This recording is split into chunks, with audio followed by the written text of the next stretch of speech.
తెలంగాణ ప్రజానీకానికి ఒక మనవి అండి. మీ మనము తెలంగాణ రాజకీయ నాయకుల గురించి వాళ్ళు చెప్పిన మాటలు పట్టించుకుంటే మనం ఒక మంచి నాయకుడిని కోల్పోతామండి.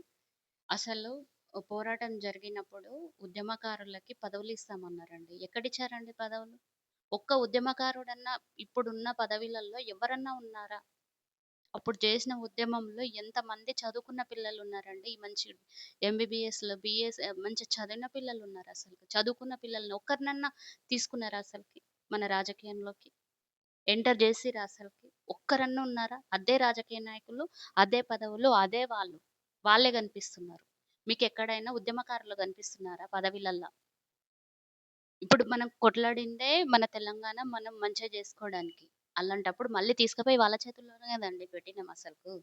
ఇంకా ఇక్కడ మార్పెక్కడుంది మీకు? మార్పు వస్తదని ఎందుకనుకుంటున్నారు?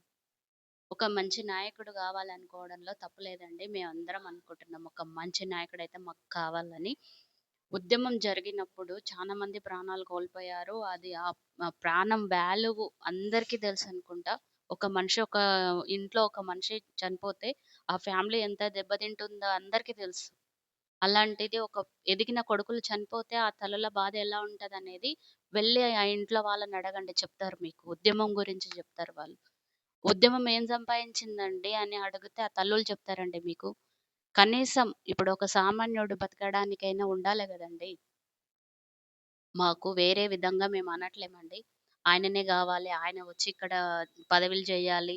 తెలంగాణ ఆంధ్రులు అది వద్దండి. ఒక మంచి నాయకుడైతే గావాలి మాకు. మేమందరం ఎప్పుడు ఆయనకు సపోర్ట్‌గా ఉంటామండి.